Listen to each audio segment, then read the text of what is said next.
नमस्कार, आदाब। Crime petrol dial 100 में आप सबका स्वागत है। कहते हैं कि जिंदगी के रंग तभी दिखाई देते हैं जब हम रोशनी में होते हैं। अंधेरे में तो सब काला ही दिखाई देता है, लेकिन अगर सोच ही अंधी हो तो अच्छे से अच्छा विचार भी जिंदगी में उजाला नहीं भर सकता।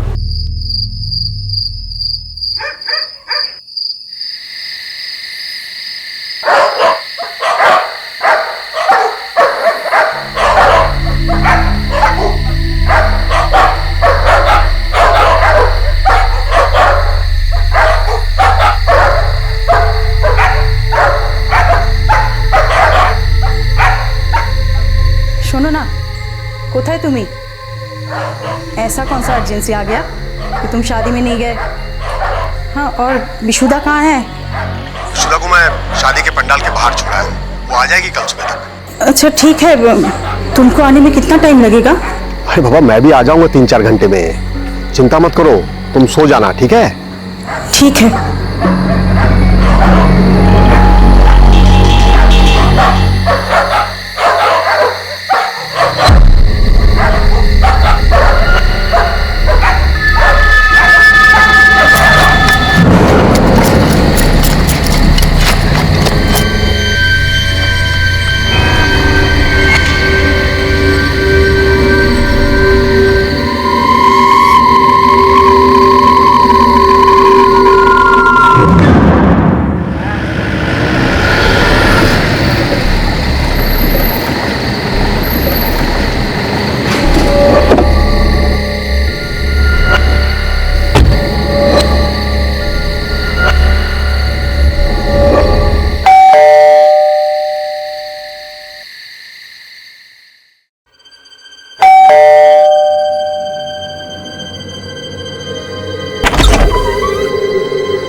हेलो,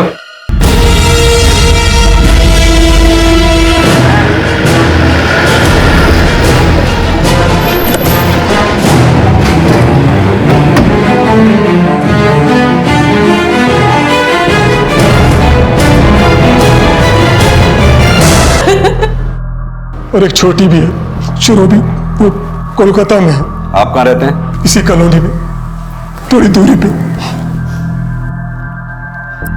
विशुदा जी, आप रात में कहाँ थी? हमारे रिश्तेदार के यहाँ शादी थी, मैं वहीं गई हुई थी। आपके पेरेंट्स नहीं गए थे शादी में? माँ का शरीर खराब था, बाबा गए थे, लेकिन उनको कुछ काम आ गया तो उन्होंने मुझे वहीं छोड़ दिया। जब मैं लौट रही थी तो चाचा का फोन आया था। जी, मुझे तो वो कन्हई ने बताया था। कन्हई कौन? दादा की कंस्ट्रक्शन कंपनी में काम करता है। सर, लगता है सारे मर्डर लूट के इरादे से किए गए हैं और सबको एक ही तरीके से मारा गया है। शायद किसी भारी चीज से वार किए गए हैं सबके सर पे। भूत प्रेत, काला जादू, ये सब तो अंधविश्वास के हथकंडे हैं। हत्या तो इंसान ही इंसान की करता है। प्रमिला, सुकेंदु और उनके सर्वेंट गणेश की हत्या भी किसी काले जादू का नहीं, बल्कि किसी की काली नीयत का ही परिणाम थी। साहब, हम जब सुबह आया घर पे तो दरवाजा खुला हुआ था, तो हमने उनके भाई को बताया। तुम तो सुकेंदु जी की कंस्ट्रक्शन कंपनी में काम करते हो ना? जी। तो सुबह सुबह यहाँ क्या कर रहे थे? हम यहाँ रोज दूध देने के लिए और मालकिन की पूजा के लिए फूल देने के लिए आता है। बनर्जी, बॉडीज को पोस्टमार्टम के लिए भेजो। सर,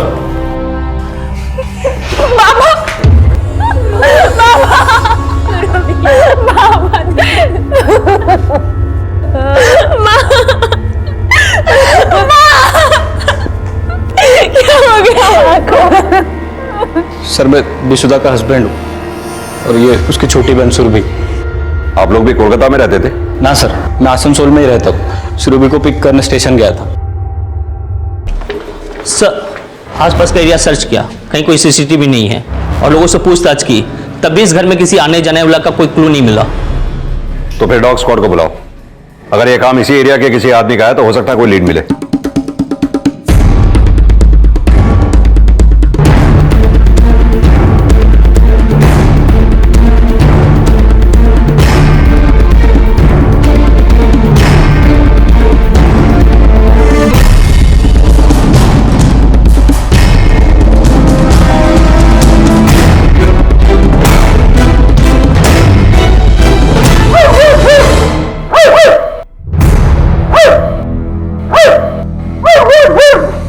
पता करो इस एरिया में कोई चोर उचक्का या शुकेलू से जुड़ा कोई आदमी रहता है क्या? सर,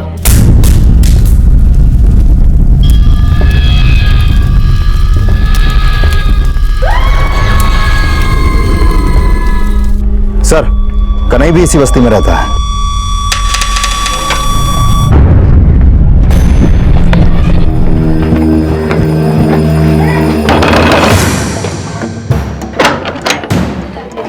कन्हई कहाँ है?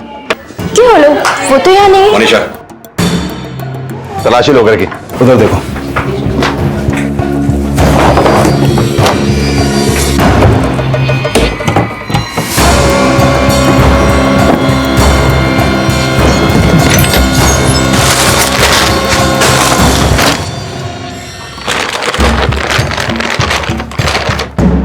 सर,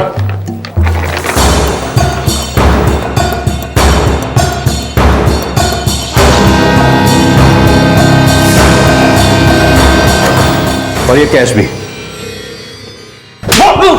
नहीं बोलेगा? बोल। साहब मैंने किसी को नहीं मारा साहब। तो वो गहने और पैसे तेरे घर से क्यों मिले? साहब वो सुबह सुबह हम घर गया तो मालकिन को सेठ जी को मरा हुआ देखा, तो मेरे मन में लालच आ गई साहब। साहब मैंने सिर्फ चोरी की, किसी को मारा नहीं है।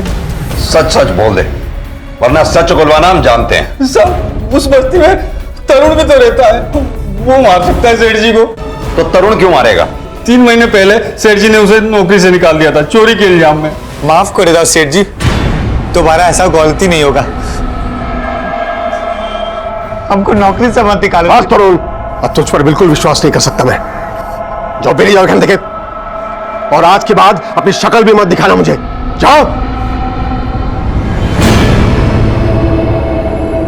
फिर उसे किसी ने काम नहीं दिया, लेकिन वो 2 महीने पहले दोबारा सेठ जी के पास आया काम मांगने के लिए और गिड़गिड़ाने लगा। सेठ जी को उस पर तरस आ गया। सेठ जी, हमको हमारा गलती का एहसास हो गया है सेठ जी। हम आपके पाँव पकड़ता है सेठ जी, हमको खाली एक मौका दे दो। उठ उठ।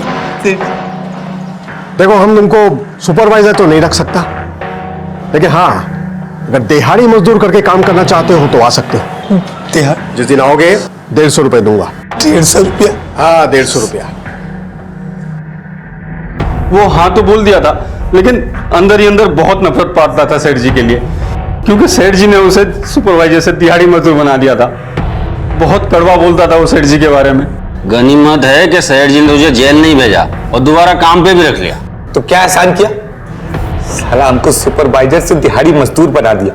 हमारा मजबूरी का फायदा उठा रहा हूं। देखना, एक न एक दिन सुकेंदु सेठ को हम उसका औकात जरूर दिखा देगा उसको।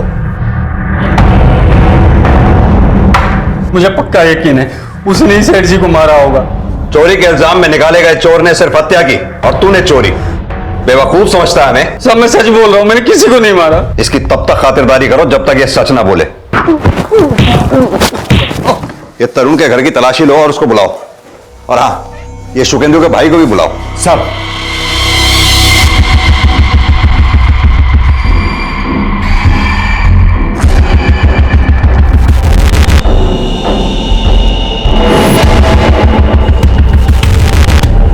पकड़ो सर। अरे सर, अरे क्या अरे क्या खोद रहे हैं सर? अरे ले चलो सर। अरे क्या क्या है? अरे बताइए तो सही। हाँ सर, मैं भी शुकेंदु दादा के साथ काम करता था। ये तरुण कौन है? सुपरवाइजर था, पर सर माल के लेन देन में घपला किया तो उसे निकाल दिया था। पर सर दादा बहुत दयालु थे, जब वो गिड़गिड़ाने लगा तो उसे परमानेंट तो नहीं किया, पर हाँ दाढ़ी मजदूरी पे रख लिया था। नफरत तो होगी ही तुझे अपने सेठ से, सुपरवाइजर से तुझे दिहाड़ी मजदूर जो बना दिया था। नफरत नहीं है साहब, हम तो उनका एहसान मानता था। सब कुछ भुलाकर सेठ जी ने हमको वापस काम दिया साहब। तो तूने घपला किया था। हाँ, लेकिन अब हम सुधर गया है साहब। सुधर गए? अपने सेठ को मार के बदला ले लिया? ना साहब, वो कन्हई झूठा आरोप लगा रहा था साहब हम पर। हम कुछ नहीं किया साहब। तो फिर जिस रात तेरे सेठ सुकेंदु का मर्डर हुआ उस रात तू कहां पर था? हम अपना घर पर था साहब। चाहो तो आप हमारा पत्नी से पूछ लो। साहब, वो उस दिन घर पर ही थे। वो चाहते तो चोरी कर सकते थे, लेकिन उन्होंने ऐसा कुछ नहीं किया। घर में खाने को राशन तक नहीं है। आप अगर उन्हें जेल में डाल देंगे तो मेरा और मेरे बच्चे का क्या होगा? चुप हो जाओ दीदी। विशुदा, सौरभी, तुम दोनों मेरे साथ मेरे घर पे चलो। हमें नहीं जाना। देखो विशुदा, मैं जानता हूँ कि तुम मेरे साथ नहीं रहना चाहती, लेकिन अब इस हालात में, इस माहौल में तुम दोनों अकेले कैसे रहोगे इस घर में? अब इस घर में कोई नहीं है। प्लीज मेरी बात मानो और मेरे साथ चलो। मुझे मेरे हालात पे छोड़ दो, तुम जा सकते हो।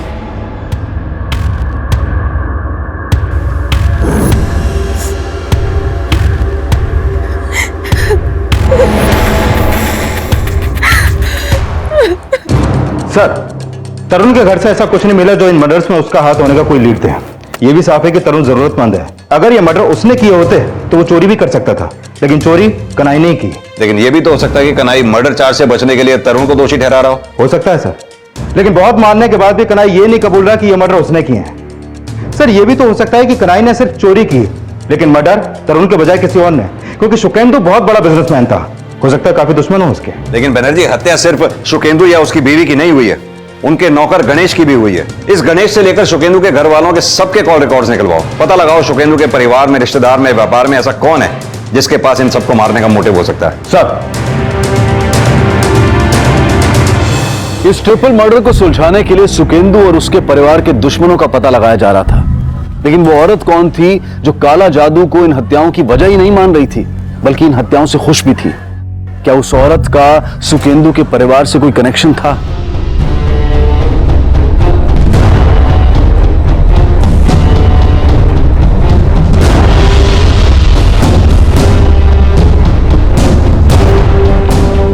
सर, बस्ती वालों से पता चला है कि सुकेंदु के छोटे भाई देवेश की बीवी शांति सुकेंदु और उसकी बीवी से बहुत नफरत करती थी, क्योंकि 2 महीने पहले देवेश के बेटे वरुण की फूड पॉइजनिंग की वजह से मौत हो गई थी। तब से शांति को लगता है कि सुकेंदु की बीवी प्रोमिला ने ही उसके बेटे को जहर देके मारा था, और तब से शांति लगातार एक तांत्रिक से मिल भी रही थी। सर, कौन तांत्रिक? सर, ये तो नहीं पता कि यह तांत्रिक कौन है, लेकिन सुनने में तो यही आ रहा है।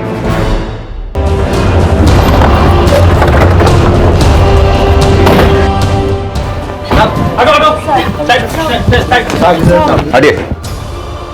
कहाँ है? आइए सर, अंदर बंद करके रखा है।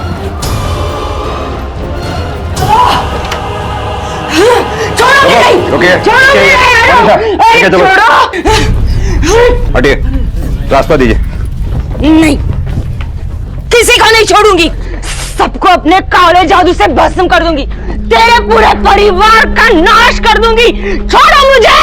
तुम लोग मेरा कुछ नहीं बिगाड़ सकते, नहीं बिगाड़ सकते। हाँ, मैंने ही काला जादू करवाया उन पे, इसीलिए उनकी हत्या हुई। तुम लोग मेरा कुछ नहीं बिगाड़ सकते। तेरे काले जादू ने नहीं, तूने हत्या की है उनकी। सर, जब से हमारा बेटा मरा है उसका दिमागी संतुलन बिगड़ गया है। ऐसा क्या हुआ तो जो उसे लगता है कि तुम्हारे बेटे को तुम्हारी बौदी नहीं मारा था? 2 महीने पहले वरुण की तबीयत बहुत खराब थी। सर, हमारी बौदी जो है वो बहुत धार्मिक थी। वो मंदिर से वरुण के लिए प्रसाद लाई थी। देख, मैं तेरे लिए प्रसाद लाई हूँ, खा ले, जल्दी से ठीक हो जाएगा। शांति, तू चिंता मत कर, प्रसाद दिया ना मैंने, जल्दी से ठीक हो जाएगा मेरा बेटा। उसके बाद वरुण को फूड पॉइजनिंग हो गया। हॉस्पिटल ले जाते समय रास्ते में उसने दम तोड़ दिया। बस सर, तभी से शांति को लगता है कि बौदी ने वरुण को मारने के लिए टोना टोटका किया है, और सर इसीलिए वो टोना टोटका करके उनसे बदला लेने की सोच रही है। कौन से तांत्रिक के पास जाती थी वो? सर, वो हाईवे के पास उसकी कुटिया है।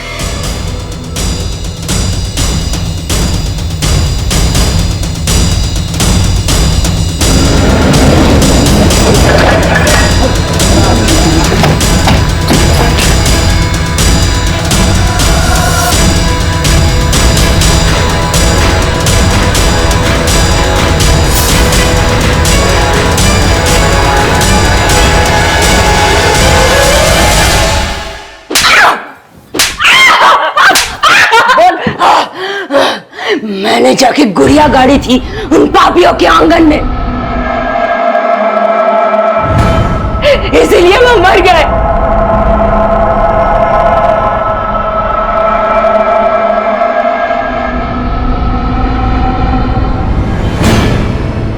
सर, हो सकता है शांति ने अपने अपराध को टोटके का नाम देके ये गुड़िया यहाँ पर गाड़ दी हो। लेकिन यह भी समझना होगा कि तांत्रिक भागा क्यों। कहीं ऐसा तो नहीं तांत्रिक ने अपने टोटके को सच साबित करने के लिए यह मर्डर किया और फरार हो गया। यह साफ था कि शांति सुकेंदु और उसके परिवार का अनर्थ चाहती थी, लेकिन तांत्रिक का फरार होना उसे भी सस्पेक्ट बना रहा था। शांति के खिलाफ कोई सबूत ना मिलने की वजह से उसे जमानत पर रिहा कर दिया गया, पर सुकेंदु के परिवार को तबाह करने की मंशा रखने वाले और भी थे, लेकिन बुरा चाहने वालों की छटनी होनी अभी बाकी थी। बाबा, बेटा, तू तो जानती है तेरी काकी कैसी है। उसने टोटका जरूर किया है, पर बेटा मारने वाला कोई और है। लेकिन वो कौन है काका?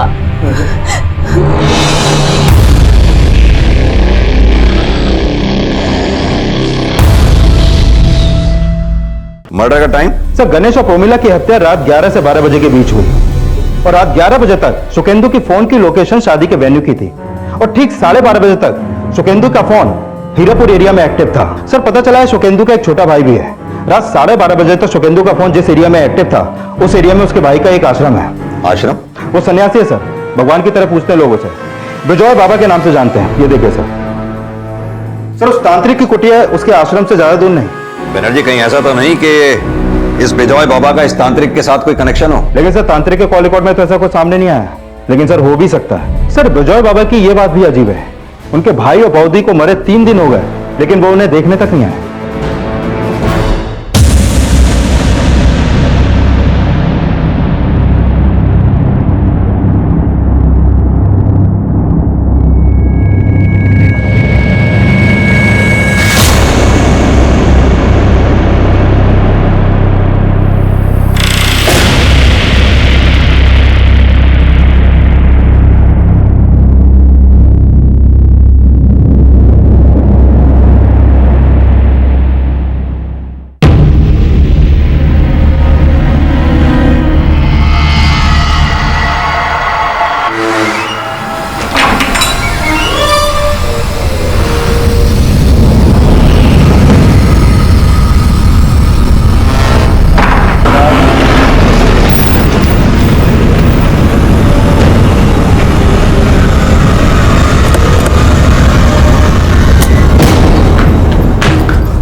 बाहर पुलिस आई है। पुलिस? एक काम करो, उनको बाहर ही रोको, मैं आता हूं। जी साहब, काफी लोग आते हैं यहाँ पे। प्रणाम सर। प्रणाम। जी बोलिए। विजय बाबा से मिलना है। जी वो तो अभी नहीं मिल सकते, वो अभी ध्यान में, और उन्होंने किसी को भी मिलने से मना किया। आपका परिचय? पापौन। जी मैं उनका शिष्य हूँ। फिर कब मुलाकात होगी उनसे? वो जैसे ही ध्यान से बाहर आएंगे मैं उनसे पूछ के आपको सूचित कर दूंगा। उस बिजॉय बाबा की हमसे ना मिलने की वजह ध्यान ही है या फिर कुछ और है? इस बिजॉय बाबा को समझना पड़ेगा। देवेश को बुलाओ, हो सकता है अपने भाई के बारे में वही कुछ बताए। सर, विजय भले सुकेंदु दादा से छोटा था, पर दादा उसे अपना गुरु मानते थे। विजय बचपन से ही धार्मिक था। वो जब 19 साल का था तो उत्तराखंड चला गया, और सर जब 6-7 साल के बाद वापस आया तो संन्यास धारण कर चुका था। और सर उसे आश्रम बनाने के लिए जमीन दादा नहीं दी थी। हमने सुना है सुकेंदु ने आपके लिए भी काफी कुछ किया था, लेकिन आप पिछले 2 महीने से उसके यहाँ काम नहीं कर रहे थे। हाँ सर, वो अपनी बीवी की वजह से। सर उसने मुझसे जिद की कि मैं दादा और बौदी से कोई संबंध ना रखूं, और सर इस बात से दादा और बौदी भी बहुत दुखी थे। एक तरफ ये तांत्रिक की चेली शांति, दूसरी तरफ ये विजय बाबा। सुकेंदु परिवार के हर सदस्य की कोई ना कोई कहानी है। सर, इन हत्याओं का मोटिव किसी न किसी घरवाले से जुड़ा हो सकता है, क्योंकि पैसा और जायदाद तो सिर्फ सुकेंदु नहीं बनाया, बाकी सब लोग तो उनके आगे पीछे घूमने वाले ही लगते हैं। ये सुकेंदु के पूरे परिवार की हिस्ट्री निकालो, सुकेंदु के बिजनेस का भी एंगल इन्वेस्टिगेट करो। हो सकता है उसके काम से ही जुड़े किसी आदमी ने सुकेंदु से दुश्मनी निकाली हो। सर, तांत्रिक का गायब होना अब भी रहस्य बना हुआ था, और वहीं यह भी खंगाला जा रहा था कि कहीं सुकेंदु और उसके परिवार से रंजिश निकालने वाला उसके कामकाज से जुड़ा कोई शख्स तो नहीं था, और सुकेंदु के पारिवारिक मसलों को भी इस अपराध से जोड़कर देखा जा रहा था। सर, हत्या से थोड़े दिन पहले सुकेंदु अपनी बेटी विशुद्धा को उसके पति के घर से ले आया था। वो चाहता था कि उसकी बेटी अपने पति नौरीन को तलाक दे दे। इस सिलसिले में वो एक वकील से भी मिल रहा था।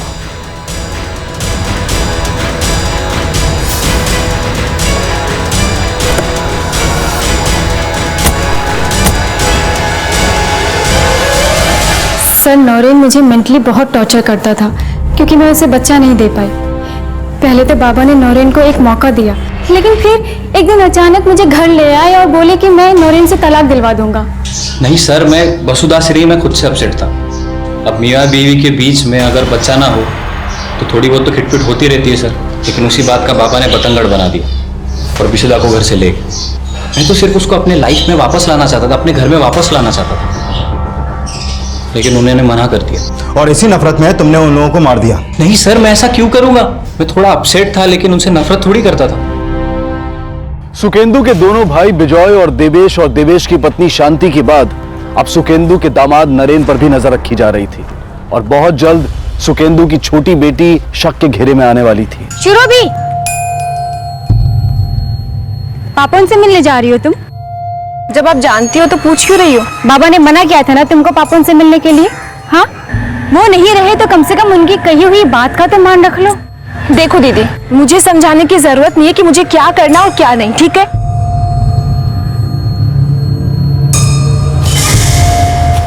दीदी पैसे। मुझसे पैसे मांगेगा तू? अगर मुझसे पैसे मांगे ना तो काला जादू करके भस्म कर दूंगी तुझे। मेरी ताकत को जानता नहीं है तू।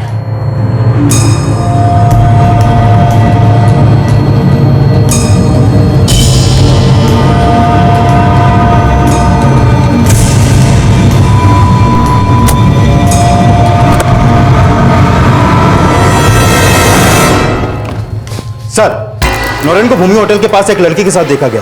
कौन लड़की? ये तो नहीं पता लगा, लेकिन हो सकता है उसका एक्स्ट्रा मैरिटल अफेयर हो और इसी वजह से सुकेंदु विशुदा को लेकर आया होगा। लेकिन विशुदा ने यह बात हमें पहले बताई क्यों नहीं? अगर नौरीन का किसी के साथ एक्स्ट्रा मैरिटल अफेयर है तो उसका सुकेंदु और उसकी बीवी को मारने के पीछे क्या मोटिव हो सकता है? सर, मोटिव का तो पता नहीं, लेकिन विशुदा की छोटी बहन शुरोबी का एक झूठ सामने आया है। सर, हमें बताया गया था कि जिस रात मर्डर हुआ उस समय शुरोबी कोलकाता में थी। एक छोटी भी है शुरोबी, वो कोलकाता में है। लेकिन शुरोबी के फोन की लोकेशन के हिसाब से वो आसनसोल में ही थी और उसकी एक नंबर पे लगातार बात हो रही थी और इन दोनों फोन की लोकेशन आसनसोल की ही थी। पता करो कहीं वो नंबर नौरीन का तो नहीं है। सर, शांति, ये सब नहीं होगा मुझसे। एक बार कहा ना, करना पड़ेगा। मुझे सिद्धि प्राप्त करनी है। क्या हो गया है तुम्हें? मेरी समझ से तो बाहर होती जा रही हो तुम। लेक्चर मत दो, जितना कहा है उतना करो।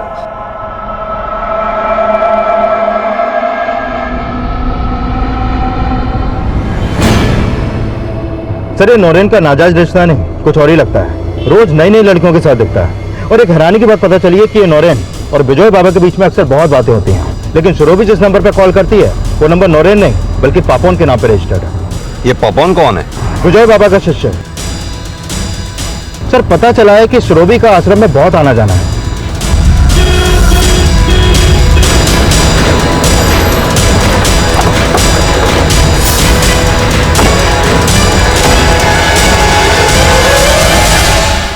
आपकी बहन शुरोबी घर पे है?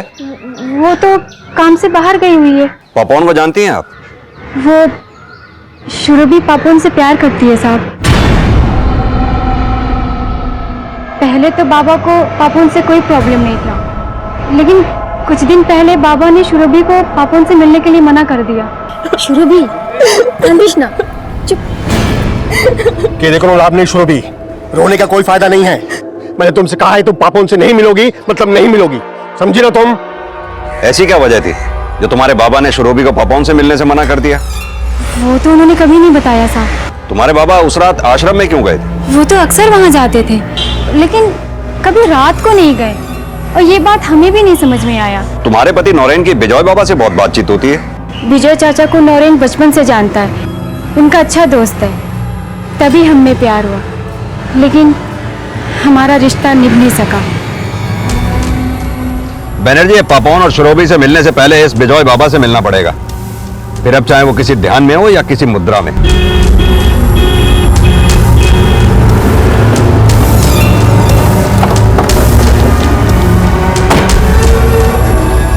सर आप कहाँ जा रहे हैं? विजय बाबा जी से मिलना है। सर गुरुजी ध्यान में है, वो आपसे नहीं मिल सकते? तोड़ दो उनका ध्यान।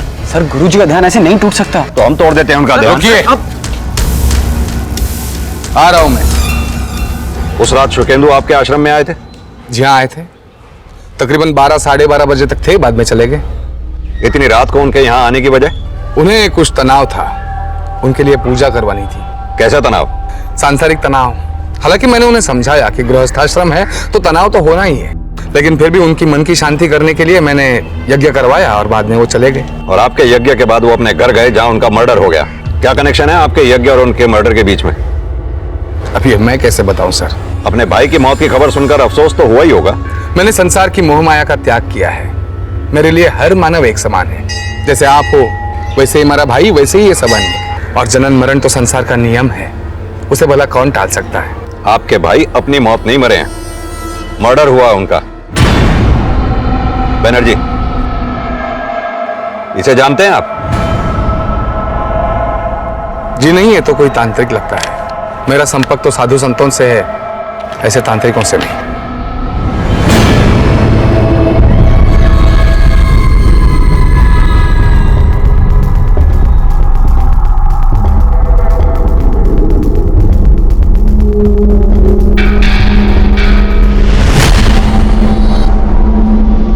सर मुझे नहीं लगता शुकेंदु को कामकाज का कोई तनाव होगा। मैंने उसका अकाउंट चेक किया, उसका काम तो काफी अच्छा चल रहा था।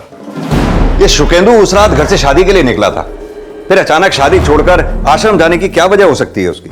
सर नौरेन, लड़कियां, आश्रम और विजय बाबा, कहीं ये एंगल प्रोस्टिट्यूशन से तो नहीं जुड़ा? ये नौरेन जिन जिन भी लड़कियों के साथ देखा गया है, पता करो उन लड़कियों का आश्रम या विजय बाबा से क्या कनेक्शन है।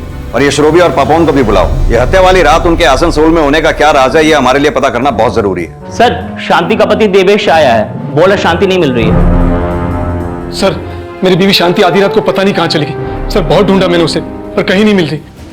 शांति का गायब होना किसी नए अपराध का अंदेशा था। शांति की तलाश के साथ साथ सुकेंदु का दामाद भी नजर में था और बहुत जल्द सुकेंदु के छोटे भाई विजय का नया किरदार भी सामने आने वाला था। लेकिन पहले सुकेंदु की छोटी बेटी सुरभि की भूमिका को खंगाला जा रहा था। तो तुम आश्रम में पापोन से मिलने जाती थी? सर मैं प्यार करती हूँ पापोन से। और तुम्हारे बाबा खिलाफ थे इस रिश्ते के, और हत्या वाली रात तुम कोलकाता में नहीं थी, तो क्या समझा जाए? हाँ सर, उस रात मैं पापोन के साथ थी और मैंने बाबा से भी झूठ बोला। तुमने सिर्फ झूठ ही बोला या फिर उनको मार भी दिया? क्योंकि वो तुम्हें पापोन से मिलने नहीं देते थे इसलिए। नहीं सर, मैंने नहीं मारा बाबा को। तो शुकेंदु श्रोबी को तुमसे मिलने से मना क्यों करता था? क्योंकि शुकेंदु को यह लगता था कि आश्रम की आड़ में विजय और नौरेन प्रोस्टिट्यूशन का धंधा करते हैं। प्रोस्टिट्यूशन? अब नहीं सर, मुझे इस बारे में कुछ नहीं पता। पुलिस ने जब विजय का इतिहास खंगाला तो आश्रम की आड़ में चल रहे प्रोस्टिट्यूशन रैकेट का पर्दाफाश हो गया। विजय और नरेन समेत आश्रम से जुड़े कई लोगों को गिरफ्तार किया गया और अब यह जानने की कोशिश हो रही थी कि सुकेंदु, प्रमिला और सर्वेंट गणेश की हत्या कहीं इसलिए तो नहीं हुई थी क्योंकि सुकेंदु विजय के आश्रम का यह राज जान गया था। हमें तुम पे पहले से ही शक था, लेकिन जब हमें यह पता चला कि तुमने 6-7 साल किसी गुरुकुल में नहीं बल्कि नासिक की जेल में बिताए थे, तो हमारा शक यकीन में बदल गया। जी सर, मैं जेल में था, लेकिन जब मैं जेल से छूटा तो सुकेंदु दास से मैंने झूठ बोला कि मैं मुक्त हो गया हूँ, आध्यात्मिक हो गया हूँ। उनका विश्वास मेरे ऊपर था तो उन्होंने आश्रम बनवाने के लिए जमीन दे दी और फंड्स भी दी। और शुकेंदु को तुम दोनों की असलियत पता चल गई। क्यों? मेरी बेटी को बांझ कहता है तू? शर्म नहीं आती तुझे? अरे तो खुद क्या है? चुल्लू भर पानी में डूब मरना चाहिए तुम्हें। और विजय, तू कितना भरोसा किया था तुझ पर, सोचा था एक अच्छे काम के लिए ये जमीन, ये सब कुछ दे रहा हूं तुझे, लेकिन तूने तो छी छी छी छी छी छी। सुकेंदु दा ने हमें एक्सपोज करने की ठान ली थी साहब। हमने मनाने की बहुत कोशिश की लेकिन नहीं माने। उन्होंने कहा कि आश्रम की जमीन उन्हें तुरंत वापस चाहिए। हमने मनाने की बहुत कोशिश की साहब, कहा ये सब छोड़ देंगे, जमीन वापस कर देंगे। और हमने सुकेंदु दा को मारने का प्लान बनाया साहब, और जमीन के कागजात वापस देने के बहाने उस रात उनको आश्रम में बुला लिया। हम लोग उन्हें मारने ही वाले थे साहब कि अचानक बौद्धि का फोन आ गया। हाँ प्रमिला बोलो, मैं इधर आश्रम में आया हूँ, बोलो। और बौद्धि को उन्होंने बताया कि वो हमारे साथ आश्रम में है, इसलिए उस रात हमने उन्हें नहीं मारा साहब, सोचा किसी और दिन मारेंगे। तुम बोलोगे और हम मान लेंगे? नहीं साहब, हमने नहीं मरवाया, हमारा विश्वास करो साहब। तुमने ही उन्हें मरवाया और मोहरा बनाया तांत्रिक को। और अब शांति को गायब कर दिया क्योंकि तुम्हें यह लगता था कि तुम शांति की वजह से फंस सकते हो। नहीं साहब, हम किसी तांत्रिक को नहीं जानते साहब, ना किसी से कोई ताल्लुक है। बैनर्जी, ये ऐसे कुछ नहीं बोलेंगे, तोड़ाई करो इनकी। विजय और नरेन ने यह तो स्वीकारा कि वो सुकेंदु की हत्या करने का प्लान बना चुके थे, लेकिन वो अपनी इस बात पर भी अड़े रहे कि सुकेंदु, प्रमिला और सर्वेंट गणेश की हत्या उनकी प्लानिंग के तहत नहीं हुई थी। तो फिर ये हत्याएं किसकी प्लानिंग से हुई थी? शांति कहां गायब थी? और उस तांत्रिक के फरार होने का क्या रहस्य था? पुलिस इन सवालों के तार जोड़ रही थी और जल्द ही उन्हें तांत्रिक से जुड़ी एक अहम इंफॉर्मेशन मिली। चलो बाबा, चलो। बता। साहब मैंने किसी को नहीं मारा साहब, साहब मैं डर गया था, इसलिए साहब मैं वहां से भाग गया। शांति कहां है? मुझे नहीं पता साहब। शांति ये बात जानती थी ना कि तू कहां छिपा है? हाँ साहब जानती थी, लेकिन साहब मैं उसे क्यों गायब करूंगा? साहब जरूर उसके पति ने ही कुछ किया होगा। उसका पति क्यों गायब करेगा? क्योंकि साहब उसने मुझे शांति के साथ देख लिया था साहब। गुरुजी प्रणाम। प्रणाम, खुश रहो। गुरुजी मेरी शक्ति आगे नहीं बढ़ रही है। एक युक्ति सुझाता हूं, लेकिन धन लाइयो क्या? जी गुरुजी। ये क्या कर रही तू?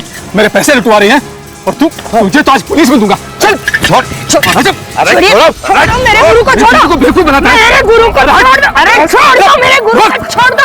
साहब उसके बाद मुझे नहीं पता क्या हुआ था, मैं तो साहब वहां से भाग गया था।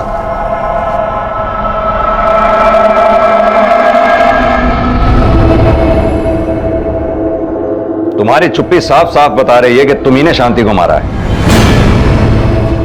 औरत अपने आपे से बाहर हो गई थी, मेरे दादा के परिवार को खत्म करना चाहती थी, अजीब अजीब तरह की साधनाएं करती थी, तंग आ गया था उससे। शांति को तो तुमने मारा ही, अपने भाई बौद्धिक गणेश को भी तुमने मारा। नहीं सर, उन्हें मैंने नहीं मारा।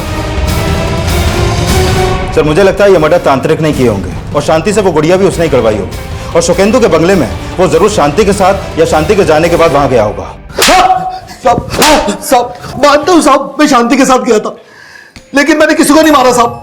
तू शांति के साथ नहीं गया था, शांति के जाने के बाद गया था। अपना काला जादू सच साबित करने के लिए तूने ही उन तीनों का मर्डर किया। नहीं साहब, मैं शांति के साथ ही गया था, लेकिन बंगले में नहीं घुसा साहब।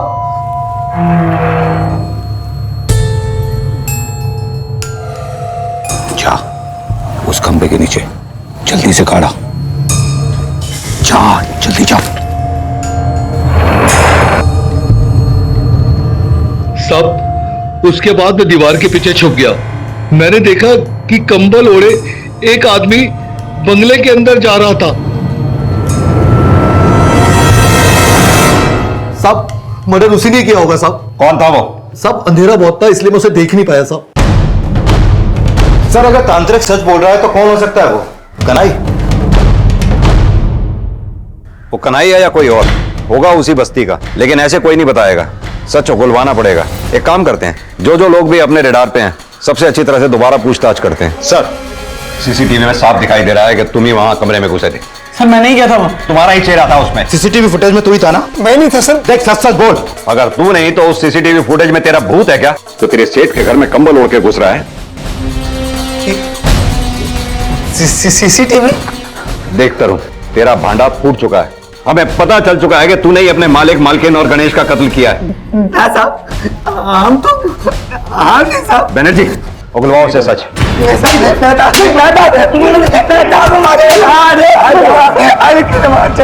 देखता रहूं, जब तक तू सच नहीं बोलेगा इसी तरह पिटता रहेगा। बोल।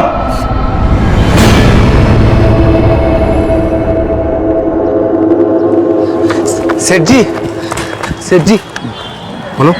सेठ जी हमारा पत्नी का डिलीवरी है सेठ जी, तो 10,000 रुपया उधार दे सकते हैं? मैं तो दे दूंगा उधारी, लेकिन तू चुकाएगा कैसे? आप हमारे दिहाड़ी में से थोड़ा थोड़ा काट लीजिएगा सेठ जी। तेरा दिहाड़ी है 150 रुपया, तेरी औकात नहीं है उधारी चुकाने की। जा।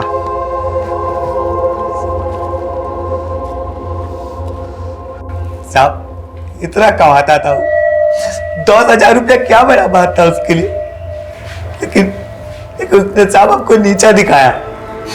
तभी हमने सोचा था कि उसका घर में हम चोरी करेगा। हमको पता था साहब कि वो उसका पत्नी और उसका बेटी शादी में बाहर गया हुआ है और घर में गणेश अकेला होगा। तरुण तुम? अरे दादा नींद नहीं आ रहा था ना, तो सोचा आपके पास समय बिताता हूँ। सेठ जी गौर पे नहीं बात माना। अरे गणेश दादा की बोलते, चलो सेठ जी घर पे बात माना।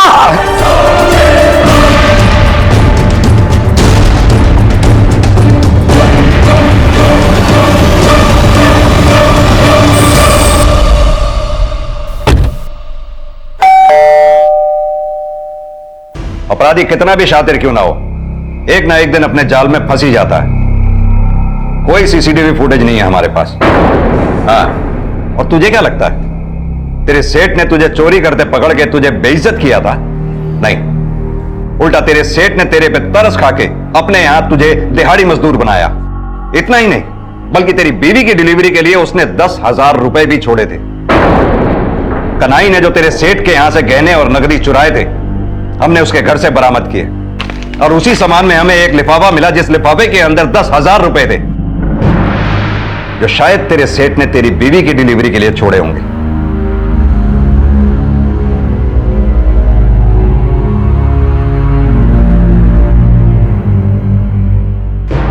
एक पुरानी कहावत है, चोर चोरी से जाए हेरा फेरी से न जाए। लेकिन तरुण ने अपराध की शुरुआत हेरा फेरी से की, और जब उसने चोरी की योजना बनाई तो एक नहीं 3-3 हत्याएं कर बैठा। अपराध की गिनती चाहे सीधी हो या उल्टी, जो खुद को अपराध में झोंक देते हैं उनका अंत ऐसा ही होता है जैसा अंधविश्वास में अपने आप को झोंक कर शांति का हुआ। कहते हैं कि जहां रोशनी होती है वहां अंधेरे का कोई स्थान नहीं होता, लेकिन जो आंखें मूंद कर चलते हैं उन्हें गिरने से कोई नहीं बचा सकता। इसी विचार के साथ अब मैं अनूप सोनी आपसे विदा लेता हूं। फिर मुलाकात होगी अगले एपिसोड में एक और चौंका देने वाले केस के साथ। तब तक अपना और अपने परिवार का ख्याल रखें और देखते रहें क्राइम पेट्रोल डायल 100। सबक एक को सीख हम सबको। जय हिंद। नमस्कार, आदाब। क्राइम पेट्रोल डायल 100 में आप सबका स्वागत है। राष्ट्रीय राजमार्ग यानी कि नेशनल हाईवेज, जहां एक तरफ यातायात की बेहतरीन सुविधा के साधन हैं, वहीं इसी माध्यम को इस्तेमाल करके कई अपराध भी अंजाम दिए जाते हैं। हमारी आज की ये कहानी उत्तर प्रदेश के गाजियाबाद के नेशनल हाईवे नंबर 24 पर होने वाली चोरियों की घटनाओं से शुरू तो हुई, लेकिन घटना प्रतिघटना में उलझकर एक ऐसा सवाल छोड़ गई कि क्या अपराधी किसी भी सुविधा या सेवा को अपराध का माध्यम बना सकते हैं?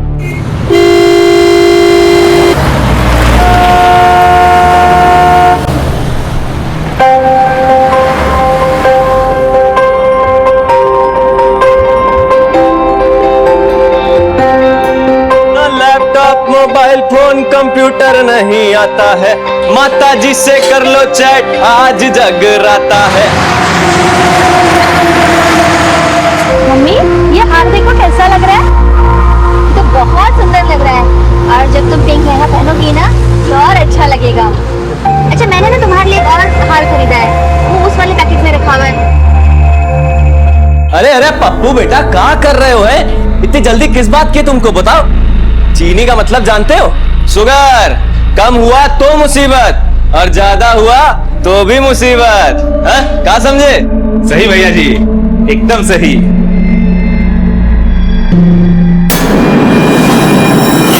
शिल्पी, शिल्पी बेटा देखिए तो, शिल्पी को चक्कर आ रहे हैं। देखिए शिल्पी को कुछ हो रहा है। शिल्पी, सुनिए ना, शिल्पी को कुछ हो रहा है।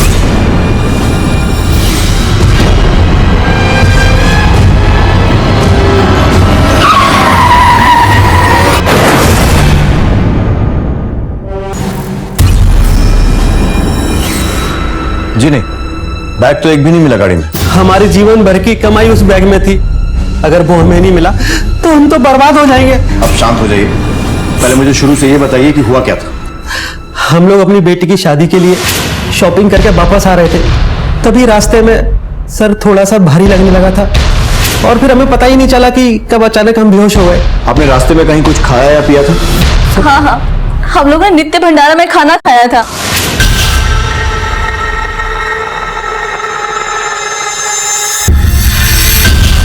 नित्य भंडारा? सर ये योगेश शर्मा है। याद है, ये हमें NH24 पे मिला था। 3 अप्रैल को जब भी अपनी बाइकिंग ट्रिप से वापस आ रहा था तो इसे अचानक ब्लैकआउट हो गया और इसका एक्सीडेंट हो गया। और जब इसे होश आया तो इसका मोबाइल, घड़ी, वॉलेट सब कुछ चोरी हो चुका था। सर इसने भी नित्य भंडारा में ही खाना खाया था। तब हमें लगा कि ज्यादा ट्रैवलिंग की वजह से बेहोश हो गया होगा, वो चोरों ने मौके का फायदा उठा के सब कुछ चुरा लिया, और तब हमारे पास नित्य भंडार का कोई लिंक भी नहीं था। तरुण, अगर एक आध आदमी के साथ ऐसी कोई घटना होती तो बाई चांस हो सकती थी, लेकिन 3 लोग, कोई ना कोई कनेक्शन तो जरूर है इन सारी लूट और इस भंडारे में। भंडारे के बारे में पता लगाओ। सर,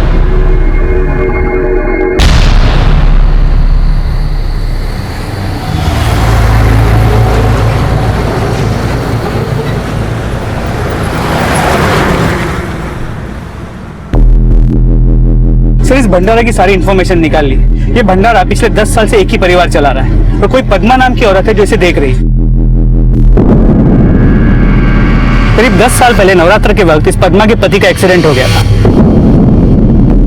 तब इसने मन्नत मांगी थी कि इसके पति अगर जल्दी से ठीक हो गए तो ये हर रोज भंडारा चलाएगी, और तब से अब तक ये भंडारा चल ही रहा है। तरुण, 10 सालों तक इतने सारे लोगों के लिए भंडारा करना कोई आसान काम नहीं है। काफी अमीर फैमिली लगती है। जी सर, और ये भंडारा काफी फेमस भी है।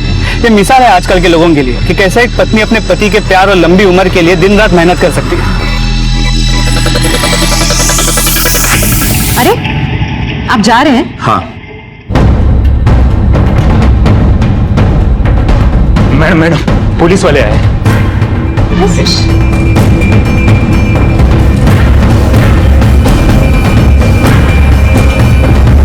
सर, मुझे लगता है आप लोगों को कोई गलतफहमी हो रही है। इन चोरियों से हमारे भंडारे का कोई लेना देना हो ही नहीं सकता। सर, हम खानदानी अमीर हैं, हमें ऐसा कुछ करने की बिल्कुल जरूरत नहीं है। ईमानदारी से लोगों को खाना खिलाते हैं और पुण्य कमाते हैं। लेकिन जिन सभी लोगों के साथ लूट की वारदात हुई है, उन सभी ने आपके इस भंडारे में खाना खाया था, और उनकी ब्लड रिपोर्ट ये साबित करती है कि उनके खाने में कोई नशीला पदार्थ मिला हुआ था। सर, ऐसा भी तो हो सकता है कि ये नशीली दवाई किसी और ने खाने में मिलाई हो। रोज सैकड़ों लोग आते हैं यहाँ पर। अब किसकी नीयत कैसी है क्या पता लगता है, कोई भी हो सकता है। आपके भंडारे में खाना बनाने वाले भी हो सकते हैं, क्योंकि ना तो वो आपकी तरह खानदानी रईस हैं, और शायद इतने अच्छे दिल वाले भी नहीं हैं। सर, लेकिन खाना मेरा बेटा बनाता है, आकाश, और उससे किसी चीज की क्या कमी हो सकती है जो ये सब करेगा? कहाँ है आकाश? बुलाइए। वो आज सुबह से दिख नहीं रहा। वो रोज सुबह 5 बजे घर से चला जाता है भंडारे का सामान अरेंज करने, फिर बाद में मैं भी जाके उसका हाथ बटाती थी। लेकिन आज जब मैं आई तो वो था नहीं। सारा काम आधा अधूरा पड़ा था। आज का खाना मैंने और पप्पू ने बनाया। मैंने उसे ढूंढा, उसके नंबर पे भी कॉल किया, पर उसका फोन अनरीचेबल जा रहा था। बस आता ही होगा, किसी काम में फंस गया होगा। कई बार सप्लायर्स डिलीवरी लेट कर देते हैं तो खुद ही जाना पड़ता है उसको। कमाल है। पहले जो लोग आपके भंडारे में खाना खाते हैं वो बेहोश हो जाते हैं, फिर उनके साथ लूट की वारदात होती है, और अब आपका बेटा आकाश जो कि भंडारे में खाना बनाता है वही गायब है।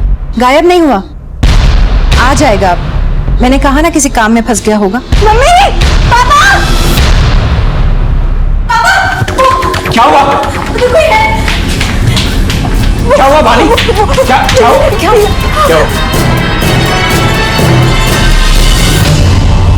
शक की पगडंडी को टटोलते हुए पुलिस राष्ट्रीय राजमार्ग पर इस नित्य भंडारा को चलाने वाले परिवार तक पहुंच गई। निश्चल, निस्वार्थ ये परिवार पूरी श्रद्धा के साथ इस भंडारे को चला रहा था, लेकिन आकाश की अचानक हुई मौत ने कई सवाल खड़े कर दिए। भंडारा में खाना खाने के बाद जिस परिवार का सामान लूटा गया था, क्या आकाश की मौत में उनका कोई हाथ था? क्या ये सारा किया धरा आकाश का था, जिसने पकड़े जाने के डर से अपनी जान दे दी? या फिर उन शातिरों का खेल था जो अब समझ चुके थे कि उनका राज पुलिस के सामने खुलने वाला है और उन्होंने उसे मौत के घाट उतार दिया?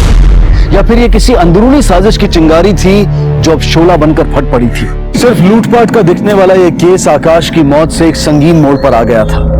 आखिर हाईवे पर होने वाली इन चोरियों की सच्चाई क्या थी? क्या हकीकत में भंडारे से जुड़े लोगों का इससे कोई लेना देना था? आकाश की अचानक हुई मौत के पीछे आखिर कौन से राज दफन थे?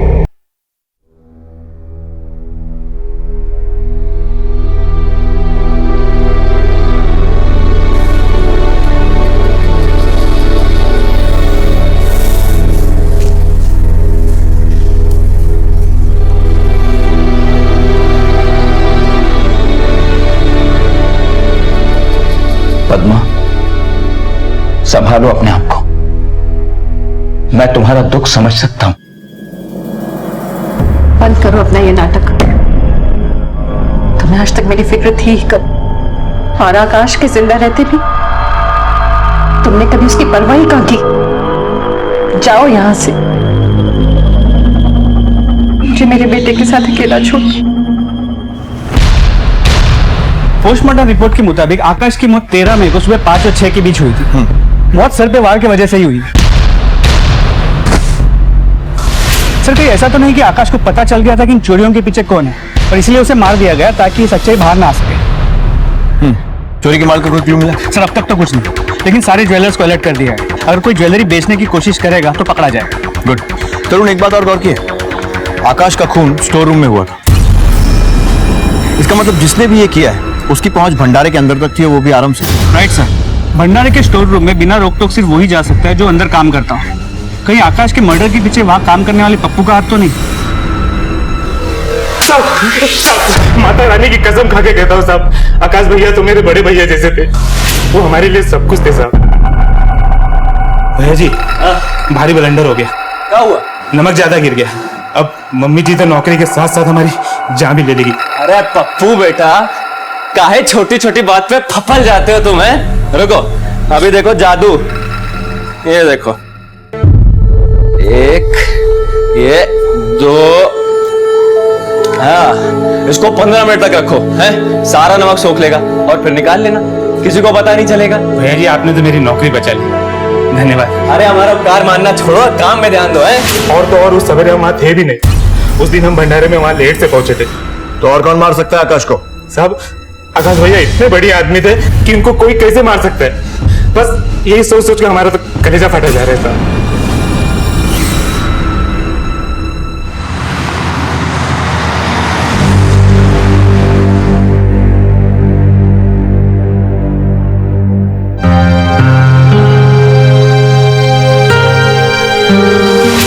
आकाश, पालक आकाश क्या हुआ? सब ठीक है ना? हाँ माँ सब ठीक है। तो फिर कितना तेज बुखार है तुझे? आकाश मुझे बताया क्यों नहीं? और क्या जरूरत थी यहाँ आने की आज? हाँ माँ आप चिंता मत करो, मैं ठीक हूँ। मैं कुछ नहीं सुनने वाली। ला मुझे दे, छोड़िए सब। मैंने कहा ना, छोड़िए सब। तू घर जाके आराम कर, मैं यहाँ पे काम खत्म करके वहीं आती। नहीं माँ आप जाओ, मैं सब देख लूंगा। बहुत जिद्दी है तू, हमेशा अपनी बात मनवाता है मेरा बच्चा।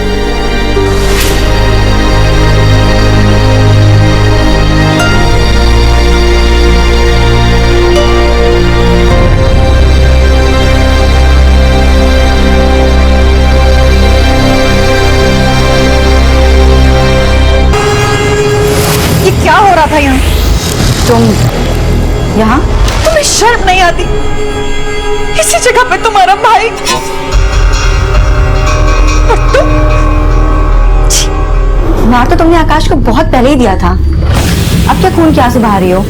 और वैसे भी इतने सालों से मैं भी मरी रही हूँ।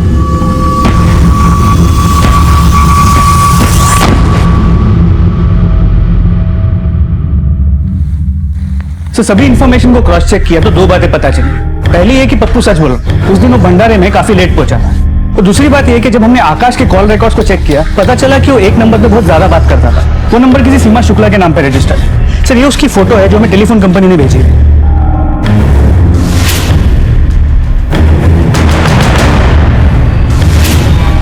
जी मैंने कभी नहीं देखा इस लड़की को। आकाश कभी किसी लड़की से बात ही नहीं करता था।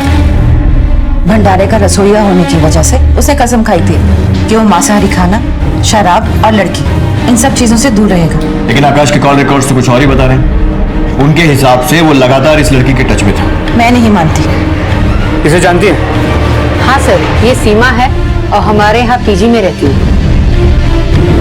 उसे यहाँ कोई मिलने आता था या उसका किसी के साथ कोई चक्कर? कुछ टाइम पहले की बात है, मैंने रात में किसी लड़के को उसके साथ उसके कमरे में जाते हुए देखा था और अगली सुबह जैसे मैं पूछने गई तो उसने साफ इनकार कर दिया। इसके बारे में और कोई संदेहास्पद चीज? हाँ सर, वो प्रेग्नेंट है। प्रेग्नेंट है? हाँ सर। इसकी शादी हो चुकी है? सर मैंने पूछा था पर उसने जवाब नहीं दिया, बात को टाल दिया। ये सीमा इस वक्त कहाँ है? ये तो मैं भी नहीं जानती, आज सुबह से वो मुझे नहीं दिखी। मैं उसे फोन कर रही थी, उसका फोन स्विच ऑफ आ रहा है। अगर वो घर आया, उसका फोन आया, हमें इत्तला कर दीजिएगा।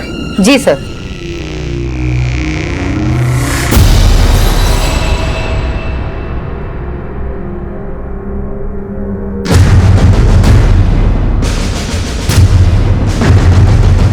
उस समय तो बहुत सुना रही थी तुम, अब क्या हुआ? नजरें ऊपर भी नहीं हो रही है। देख लिया अपने सपूत की हरकतें, बड़ा साधु बना फिरता था। सर, एक शॉकिंग न्यूज है, सीमा मिसिंग है। हम उसके घर से होके आ रहे हैं।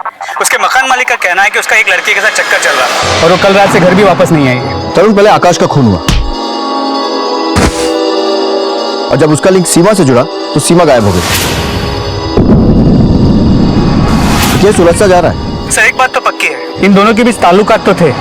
अब आकाश की मौत में उसका हाथ है या नहीं, ये पता लगाना होगा। मैं एक काम करता हूँ, भंडारे के आसपास पूछताछ करता हूँ, शायद सीमा को किसी ने वहां देखा हो। तुमने सीमा का मोबाइल लोकेशन ट्रेस किया? जी सर, उसके मोबाइल की आखिरी लोकेशन मिल गई, मरीवाड़ा के पास के पक्के तालाब की है। हम वही जा रहे हैं।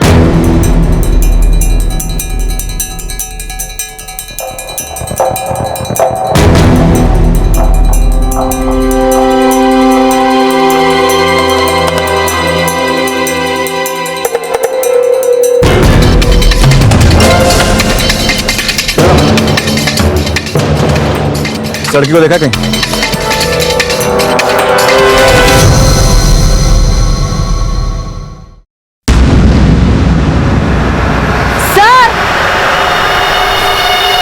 हाँ साहब, देखा है। कहाँ देखा है? जब आकाश भैया की शोक सभा थी तो मैं उनके घर पे इंतजामों में मदद करने गया था। तब ये लड़की करीब सवेरे 10 बजे शोक सभा खत्म होने के बाद मम्मी जी से मिलने घर पे ही आई थी। आपने हमसे झूठ बोलकर हमें गुमराह करने की कोशिश की। पप्पू ने हमें सब बता दिया कि उसने आपको और सीमा को देखा था एक साथ आकाश की मौत के तुरंत बाद। अब बताएंगी झूठ क्यों कहा?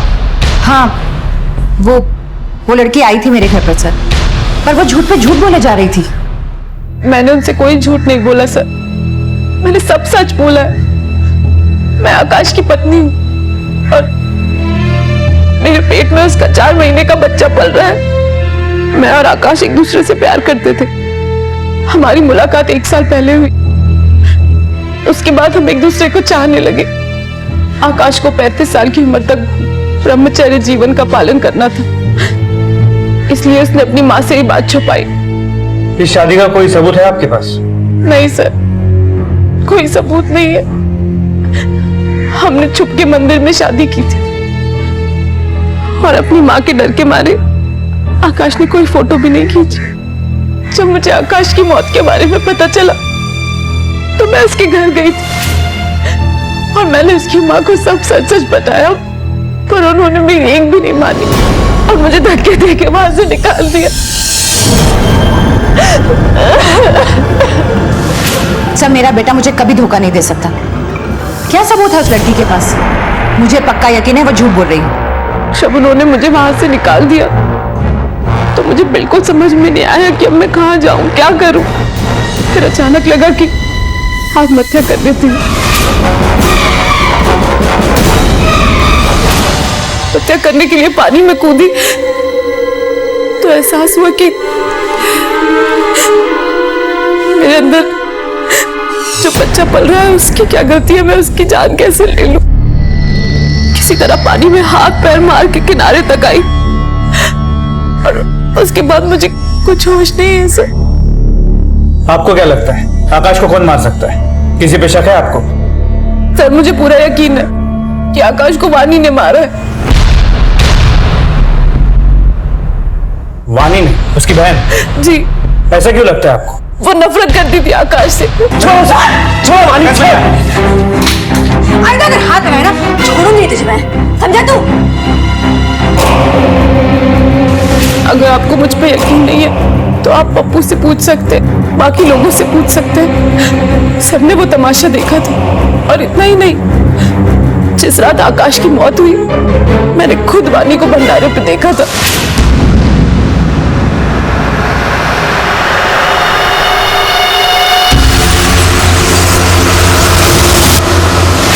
सर, मैं और आकाश भंडारे के पास एक जगह मिलते थे। आकाश ने मुझे भंडारे में आने के लिए सख्त मना किया हुआ था। मैं वहीं आकाश का इंतजार कर रही थी। मैंने बहुत देर इंतजार किया, उसे फोन भी लगाया पर वो नहीं आया। इसके बाद मैं वापस चली गई। दूसरे दिन जब मैं वापस वहां पहुंची तो आकाश की लाश। मैं बिल्कुल यकीन से कह सकती हूँ सर, मैंने आकाश को वानी नहीं मारा है। सर ये सब बकवास है। मैं अपने भाई से नफरत क्यों करूंगी? मैं तो उससे प्यार करती थी।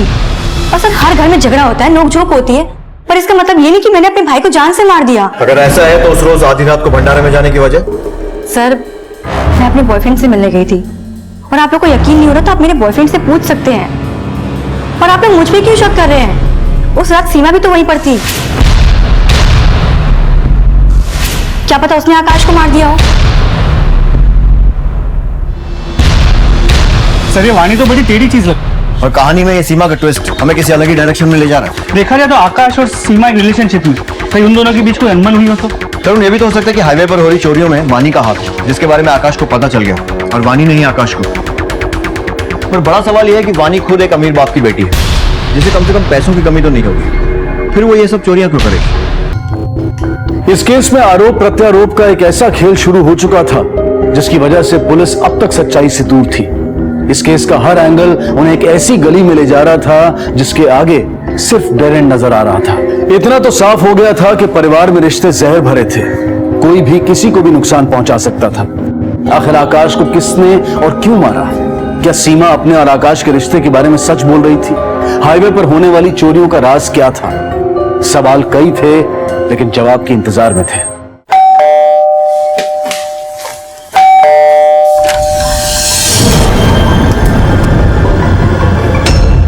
मम्मी जी, मैंने सोचा मेरे बच्चे को आकाश तो नहीं पर कम से कम उसका परिवार मिल जाएगा, बस यही सोच के चले आए। क्या बकवास कर रही हो ये?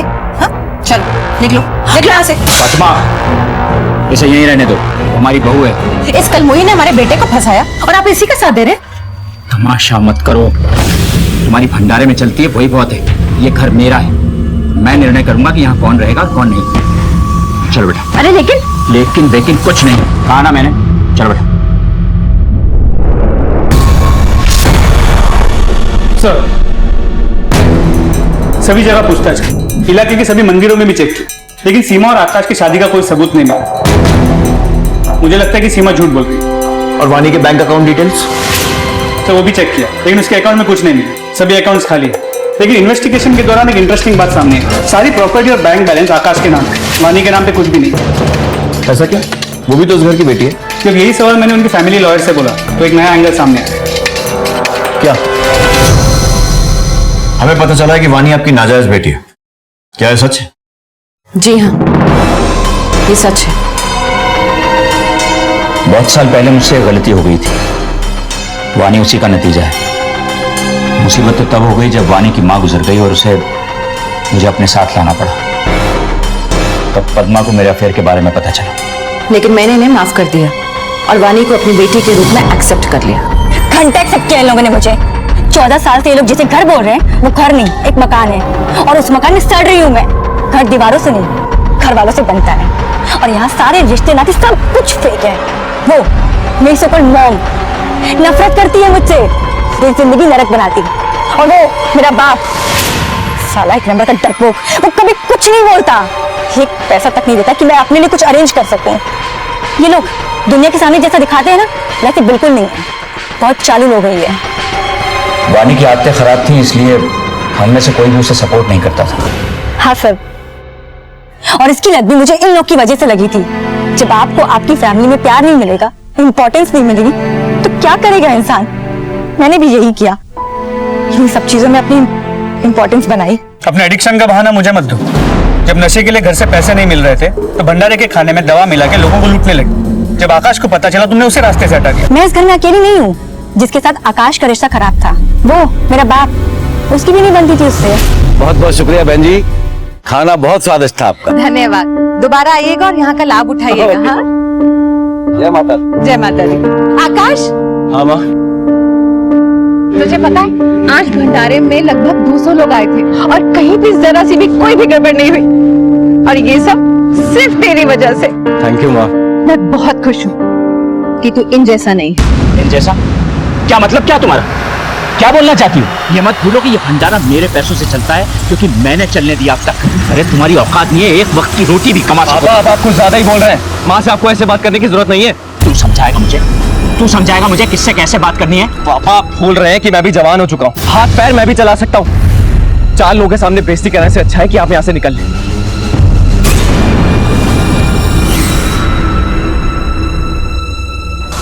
वानी के पास बहुत स्ट्रांग मोटिव है आकाश को मारने का। घर का और कोई मेंबर तो नहीं बचा। आकाश के पिता महेश, मोटिव का तो पता नहीं, फिर भी चेक करो। कई बार अंधेरे में चलाए तीर भी निशाने पर लग जाता है। सर। मिल गई तसल्ली तुम्हें? इतने साल तक मैंने सच को छुपा के रखा था, मिला दी ना सारी इज्जत मिट्टी में। अच्छा ही हुआ, मैं भी इस नाटक से परेशान हो गया था।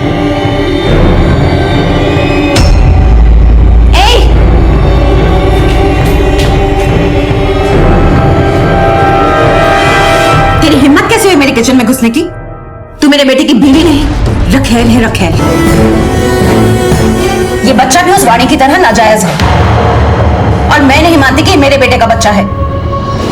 तो फिर आप जो चाहे कर सकती हैं मेरे साथ, लेकिन मैं ये घर छोड़कर नहीं जाऊंगी और ना ही अपने बच्चे को कुछ होने दूंगी। सुन! पुलिस ने महेश से जुड़ी हर छोटी बड़ी इंफॉर्मेशन को जमा किया, हर सिरे को तलाशा, घर, भंडारा और ऑफिस के सारे रिकॉर्ड्स चेक किए और हाथ लगे कुछ पुख्ता सबूत। सर, महेश के बारे में इंटरेस्टिंग बातें पता चली। 11 में, मतलब आकाश के मर्डर से 2 दिन पहले, उसके मोबाइल की लोकेशन सीमा के घर की थी। मतलब महेश को सीमा और आकाश के अफेयर के बारे में मालूम था।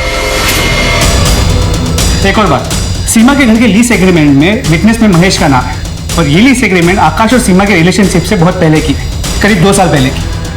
मतलब सीमा ने महेश को भी फांस के रखा हुआ था और महेश उसने अपने बेटे की गर्लफ्रेंड से ही। हो सकता है उसने सोचा हो एक बार तो बीवी को धोखा दे ही दिया, तो एक और बार सही। तरुण, फिर तो पॉसिबल है कि इस मर्डर की वजह ये अफेयर ही। मैं सीमा को बचपन से जानता हूं, वो मेरे दोस्त की बेटी है। मैं तो उसकी मदद कर रहा था सर, ताकि जीवन में वो कुछ कर सके। मेरे दोस्त और उसकी पत्नी के जाने के बाद वो बिल्कुल अकेली रह गई थी। क्या आपको सीमा और आकाश के अफेयर के बारे में मालूम था? सर, आकाश के पापा महेश अंकल को हमारे अफेयर के बारे में शुरू से ही पता था। इनफैक्ट शुरू में तो आकाश को ये लगता था कि मेरे और महेश अंकल के बीच में कुछ चल रहा है। लेकिन सर, जब उसे यकीन हो गया कि मेरा और सीमा का रिश्ता बहुत पवित्र है, तो फिर वो दोनों अब एक दूसरे के करीब आ गए। तरुण, वानी के पास सबसे ज्यादा रीजन है आकाश को मारने का। कहीं ये खून उसी ने तो नहीं किया? मुझे नहीं लगता कि अपने खुद के बेटे को मारने के लिए मोटिव काफी है। हेलो, क्या? ठीक है माते, सर ये केस तो उलझता जा रहा है, अब वानी मिसिंग है।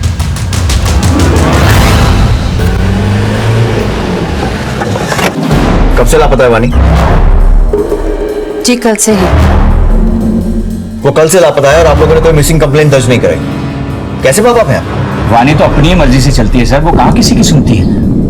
हमें लगा आ जाएगी, कहीं दूर चली गई होगी। पुलिस ने अब कमर कस ली थी और पूरे जी जान से वो वानी की तहकीकात में जुट गई थी।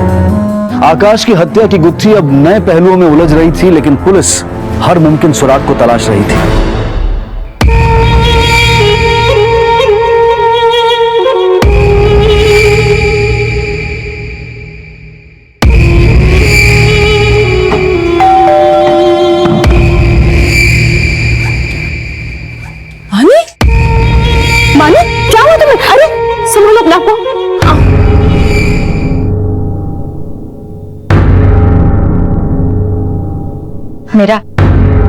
मेरा रेप हुआ है। क्या?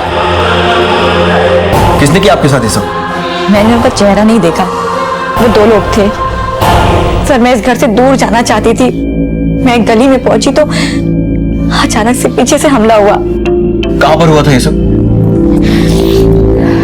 मुझे कुछ याद नहीं। सर प्लीज आप लोग कुछ मत पूछिए मुझसे। देखिए, मैं आपका फौरन मेडिकल टेस्ट कराना होगा और जो कपड़े आपने उससे... कोई मेडिकल चेकअप नहीं करवाना है।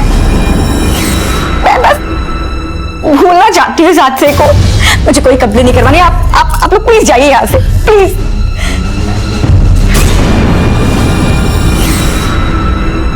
आखिर क्या हुआ था वानी के साथ?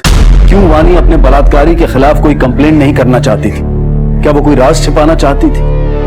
बाहर से शांत दिखने वाले इस परिवार के अंदर के कोलाहल ने पुलिस की जांच को मुश्किल में डाल दिया था। तरुण, इतना सब होने के बाद भी वानी अपने आप वापस आती है, ना कुछ बताती है और ना ही कोई कंप्लेंट दर्ज करती है। मुझे लग रहा है कि कुछ छुपा रही है, वरना मेडिकल टेस्ट के लिए मना क्यों करती है? सर, हो सकता है कि वानी के साथ रेप हुआ ही ना हो, उसने खुद अपने आप को घायल किया हो ताकि वो विक्टिम कार्ड प्ले कर सके और हम उस पर शक ना करें। सर, ये पद्मा जी है, आपसे मिलना चाहती है। सर, ये वानी के वो कपड़े जिसमें उसके साथ रेप हुआ था। इससे आपको असलियत पता चल जाएगी कि उसके साथ रेप हुआ है या नहीं। मुझे तो ये उसका एक और नाटक लग रहा है। शुक्रिया, जैसे ही कुछ पता चलेगा आपको खबर करेंगे। इन कपड़ों को फौरन जांच के लिए भेजें। अगर वानी के साथ सचमुच रेप हुआ है तो हो सकता है इनमें सीमेंट के ट्रेसेस मिले। सर तरुण, जब तक वानी के कपड़ों का डीएनए रिजल्ट नहीं आ जाता तब तक हम इस नतीजे पर नहीं पहुंच सकते कि वो सच बोल रही है या झूठ। तब तक वानी और महेश दोनों हमारे प्राइम सस्पेक्ट हैं। हेलो, ठीक है, हम अभी आते हैं। सर, किसी ने चोरी की ज्वेलरी बेचने की कोशिश की और हमारे कांस्टेबल ने ज्वेलरी शॉप ओनर की मदद से उसका स्केच बनवा लिया है। सर, ये तो मुन्ना है। ये हमारे भंडारे में काम किया करता था, लेकिन 8-9 महीने पहले हमने इसे निकाल दिया था। निकालने की वजह? वैसे तो ये आकाश का खास था, लेकिन मैंने इसे चोरी करते हुए रंगे हाथों पकड़ लिया था। ये हमारे भंडारे में से सामान चुराकर बाजार में सस्ते दामों पे बेचा करता था। ये मुन्ना रहता कहाँ? तरुण, एक बात समझ में नहीं आ रही। अगर मुन्ना को इतने महीनों पहले भंडारे से निकाल दिया गया था तो फिर भंडारे के खाने में नशीली दवा मिलाकर हाईवे पर चोरियां कौन कर रहा था? सर, ये भी तो मुमकिन है कि भंडारे में अभी काम करने वाले किसी आदमी को मुन्ना ने अपने साथ मिला लिया। पॉसिबल है।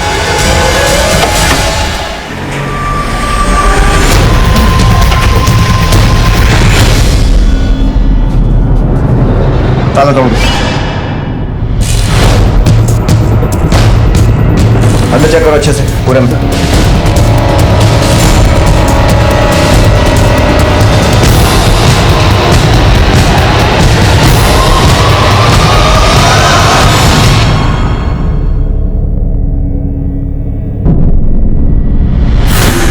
कि एक के बाद एक कई अपराधों के खुलासे हो रहे थे।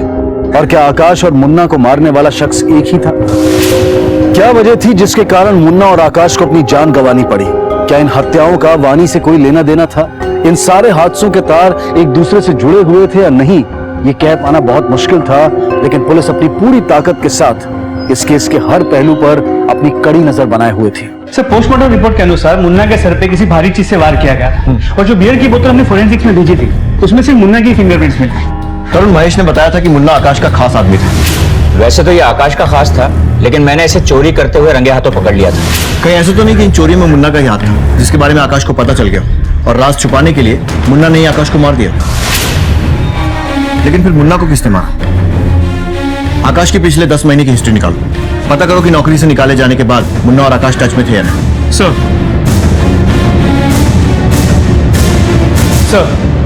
एक इंपॉर्टेंट इंफॉर्मेशन हाथ लगी है।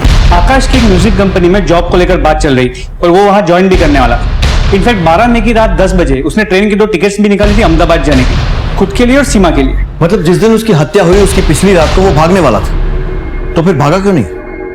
तरुण, ये भी पॉसिबिलिटी है कि अपनी नई जिंदगी शुरू करने के लिए उसे पैसों की जरूरत है और इसीलिए वो हाईवे पर इन वारदातों को अंजाम दे रहा था। सर, ये मुन्ना की पड़ोसन है। कुछ दिन पहले इन्होंने एक अनजान आदमी को मुन्ना के घर आते हुए देखा था। उस आदमी की शक्ल पहचान दिया? जी सर। स्केच आर्टिस्ट से स्केच बनवाओ। सर, चलिए। सर, ये रहा स्केच।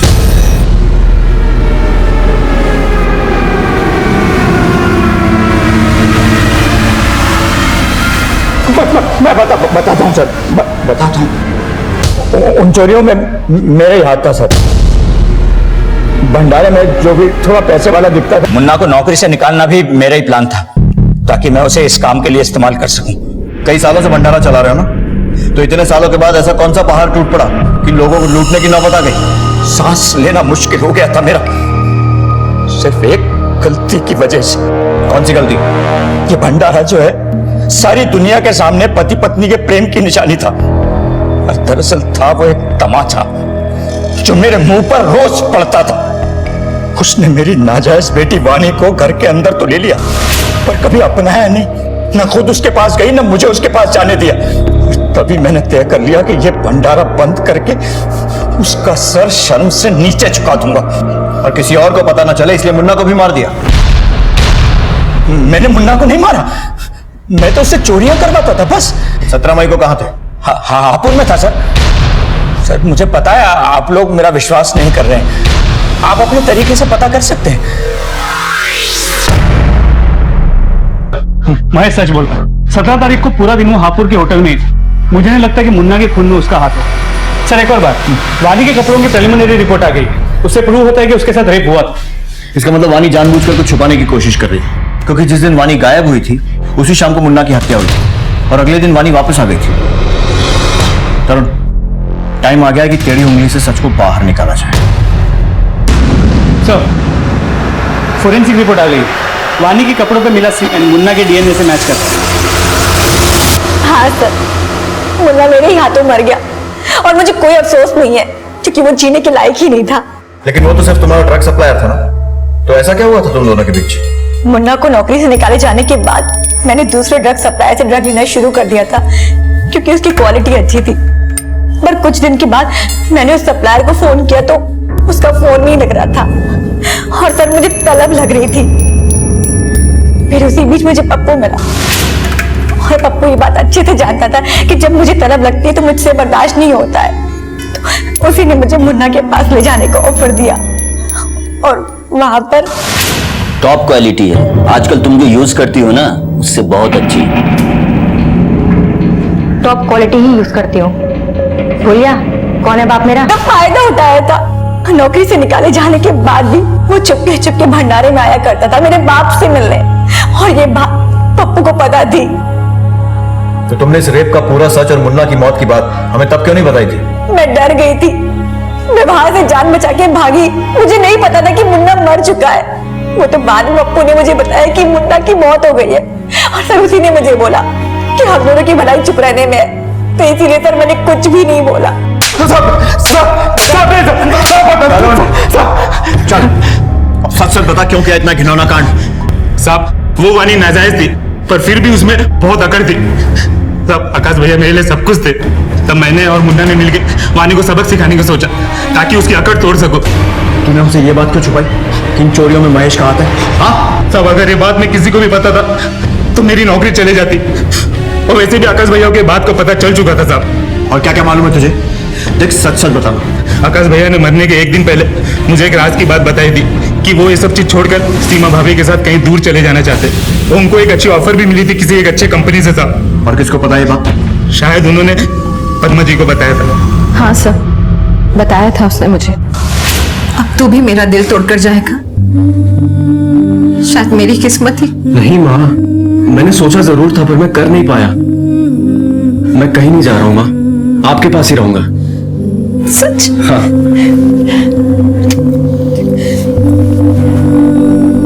एक तू ही तो है मेरे पास।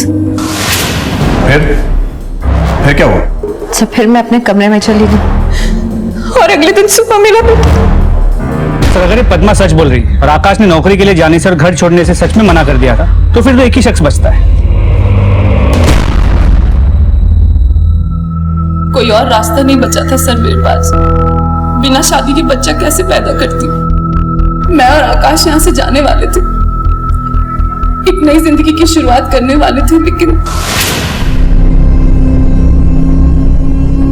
आकाश, आकाश तुम घर क्यों नहीं आए? मैं घर पे तुम्हारा इंतजार कर रही थी। हम जाने वाले थे ना आज। सॉरी सीमा, मैं नहीं जा सकता तुम्हारे साथ। नहीं जा सकता मतलब? क्या बोल रहे हो तुम? एक नाजायज बच्चा पैदा नहीं कर सकती। मुझे तुम्हारे साथ की जरूरत है। मेरे बच्चे को तुम्हारे नाम की जरूरत है आकाश। मैं समाज में क्या मुंह दिखाऊंगी? मुझे नहीं पता था कि अबॉर्शन करा लो। बाद में मैंने उस रॉड को नाले में फेंक दिया। अपने बच्चे को बाप का नाम दिलाने के चक्कर में तुमने उसके सर से बाप का साया ही हटा दिया।